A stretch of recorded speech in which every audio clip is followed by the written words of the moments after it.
était une fois un roi et une reine qui étaient très heureux. Ils vivaient dans leur beau royaume. Ils s'aimaient très fort, très fort. Ils avaient eu une fille, une princesse qu'ils aimaient très fort aussi. La princesse était grande maintenant, elle était adulte, mais ils l'aimaient encore, bien sûr. Ce roi et cette reine étaient très riches parce qu'ils avaient un animal magique, un âne. Tous les matins, cet âne faisait des pièces d'or. Oui, au lieu de faire des crottes par son derrière, comme tout le monde, il faisait des pièces d'or par son derrière. Il lui sortait tous les matins plein de pièces d'or par son derrière qui tombaient par terre. Alors on venait ramasser les pièces d'or. Ces pièces d'or étaient pour le roi, bien sûr. Alors le roi était très riche, très fort, très puissant, car c'était le roi le plus riche du monde, grâce à son âne magique. Le problème, c'est qu'un jour, la femme du roi, la reine, est tombée très malade. Une maladie qu'on ne pouvait pas soigner et la reine allait mourir. Alors, elle savait que son mari, le roi, serait obligé de se remarier parce que un roi ne peut pas rester sans femme, les enfants, peut-être que vous le savez. Il ne peut pas rester sans reine. Un roi est obligé de se marier. Mais comme la reine allait mourir, la reine, elle n'avait pas très envie que son mari se remarie. Alors elle a imaginé quelque chose. Elle a fait promettre à son mari qu'après sa mort, quand elle serait morte, elle, la reine, son mari devait se remarier avec une femme qui soit beaucoup plus belle qu'elle. Parce que la reine, en fait, savait qu'elle était la plus belle femme du monde. Et que comme ça, son mari ne pourrait pas trouver de nouvelles femmes. Son mari, le roi, a promis et la reine est morte. Le roi était seul maintenant. Il a pleuré parce qu'il n'avait plus sa reine. Mais il n'a pas pleuré très longtemps. Au bout de quelque temps, il a voulu se remarier, mais il n'a pas trouvé de femme plus belle. Il n'y en avait pas. Non. Enfin si. Il y en avait une. C'était sa fille. Sa fille était encore plus belle que sa mère. Et le roi était tellement fou dans sa tête parce qu'il était tellement triste d'avoir perdu sa femme qu'il a voulu se marier avec sa fille. Vous savez qu'on n'a pas le droit de se marier avec son papa. Mais le roi, lui, il a dit, moi, je fais ce que je veux, je suis le roi. Je vais donc me marier avec ma fille. Ma fille, venez voir. Je veux me marier avec vous. La princesse a dit, mais non, mais mon père, vous êtes mon papa, on ne peut pas, on n'a pas le droit, c'est pas possible, je ne peux pas, mais si... Tais-toi, tu dois m'obéir, je suis ton père, et j'ai envie de me marier avec toi, c'est comme ça. Va te préparer, va te faire belle, je vais préparer notre mariage, le roi est parti. Mais la princesse était désespérée, elle ne pouvait pas se marier avec son papa, c'est interdit, c'est même un crime. Elle alla voir sa marraine, qui était une fée, pour lui demander une solution. Marraine, comment je peux faire? Sa marraine était là avec sa baguette magique, a dit, nous allons demander à votre père une robe impossible à faire. Nous allons lui demander pour votre mariage une robe de la couleur du temps. Et vous dites bien que tant que vous n'avez pas cette robe couleur du temps, vous ne pouvez pas vous marier. Quelle bonne idée! La princesse alla voir son père, lui demanda une robe de la couleur du temps. Son père avait les meilleurs couturiers du monde et ils ont réussi à lui faire cette robe. Si bien que le roi a dit, nous allons donc nous marier. Oh, la princesse alla voir à nouveau sa marraine et lui dit, marraine, il a réussi, il faut trouver une nouvelle idée. Demandez-lui une robe de la couleur de la lune. Il ne pourra pas vous la faire. Cela n'existe pas, une robe couleur de lune. Mais les couturiers ont encore réussi. La princesse était obligée de se marier. Oh, ma reine, il a réussi. Il faut trouver une autre idée. Demandez une robe de la couleur du soleil. Il ne pourra pas y arriver. Mais ils ont encore... vous avez tout compris. La marraine, cette fois-ci, dit « Attendez, qu'est-ce que votre père aime beaucoup?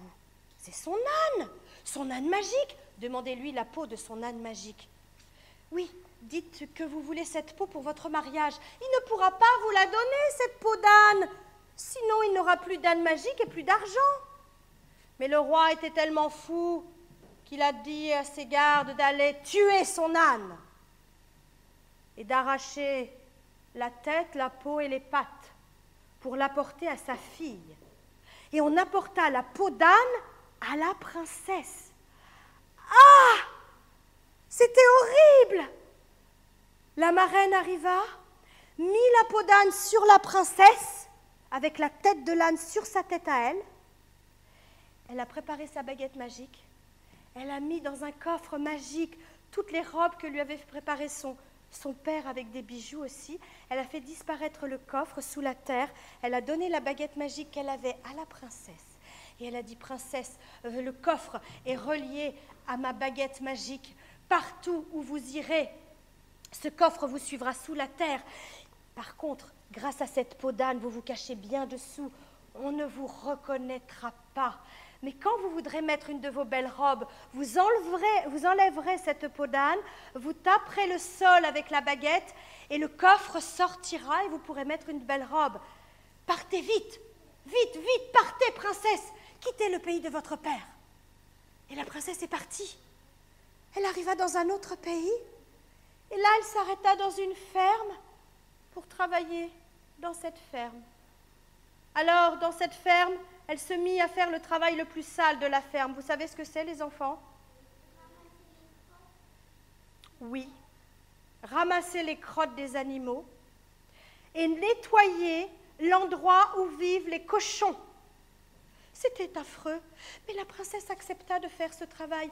Enfin, personne ne savait que c'était la princesse. On l'appelait peau d'âne. C'est tout. Dans cette ferme, le prince venait souvent, le prince de ce pays, venait manger dans cette ferme. Et un jour, il passa dans la ferme, un jour où peau d'âne était enfermée dans sa chambre à clé, un jour où elle avait enlevé sa peau et où elle avait mis la robe qui brille le plus, c'est-à-dire la robe couleur soleil. Et le prince a mis l'œil au trou de la serrure parce qu'il a vu de la lumière. Il a regardé. Oh! Et il a vu la plus belle princesse qu'il avait jamais vue, le prince. C'était magnifique. Il demanda qui habitait dans cette chambre au fond de la ferme. On lui a dit que c'était une drôle de fille qui s'appelait Peau d'âne et elle était très sale. Le prince n'a rien compris. Il est rentré chez lui. Il a eu de la fièvre toute la nuit. Et pendant 2 jours et 2 nuits, il resta couché. Il ne voulut rien manger. Et au bout de 3 jours, il demanda à sa mère, la reine, d'aller voir Peau d'âne, car il voulait manger un gâteau que lui ferait Peau d'âne. Peau d'âne lui prépara un gâteau dans sa chambre. Et pendant qu'elle préparait sa pâte à gâteau pour le prince, elle a fait glisser sa bague dans la pâte à gâteau. Elle a mis le gâteau à cuire avec la bague dedans. Elle a apporté le gâteau au garde, le garde a apporté le gâteau au prince, le prince a dévoré le gâteau, mais oh, qu'est-ce qu'il trouva? La bague. Elle était magnifique, elle était belle. Comme il a encore eu de la fièvre toute la nuit, les docteurs ont dit à la reine, Majesté, votre fils le prince est malade, il a la maladie d'amour, ça donne beaucoup de fièvre. Et est-ce que ça se soigne? Oui, il faut le marier.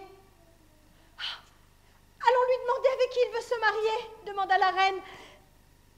Elle demanda à son fils avec qui il voulait se marier. Il a sorti la bague et il a dit, je me marierai avec celle qui pourra mettre son doigt dans cette bague. On alla essayer la bague à tout le monde. Évidemment, personne n'arrivait à mettre son doigt dans cette bague. On a fini par essayer la bague à Peau d'âne. Et Peau d'âne réussit à mettre son doigt dans cette bague. Alors, elle a retiré sa peau d'âne, on l'a habillée très belle, on l'a amenée au prince. Le prince a reconnu la princesse qu'il avait aperçue quand il avait mis son œil au trou de la serrure. On a organisé le mariage de Podane avec le prince et on a invité tous les rois des autres pays. On a donc invité aussi le papa de Podane. Mais on ne lui avait pas dit que c'était sa fille qui allait se marier avec un prince, car Podane n'avait pas dit qu'elle était la fille d'un roi. Mais le jour du mariage arriva, et quand Podane vit son père arriver, elle lui a souri quand même. Son père alla la voir et il lui a demandé pardon. Pardon d'avoir été fou, pardon d'avoir voulu se marier avec elle. Podane pardonna à son père et on maria Podane avec le prince. Et la fin du conte, ce n'est pas ils se marièrent et eurent beaucoup d'enfants. Ça, c'est Disney qui a inventé ça. Le conte de Podane se termine ainsi. Le conte de Podane est difficile à croire, mais tant que dans le monde on aura des enfants, des mères et des mères grands, on en gardera la mémoire. Merci.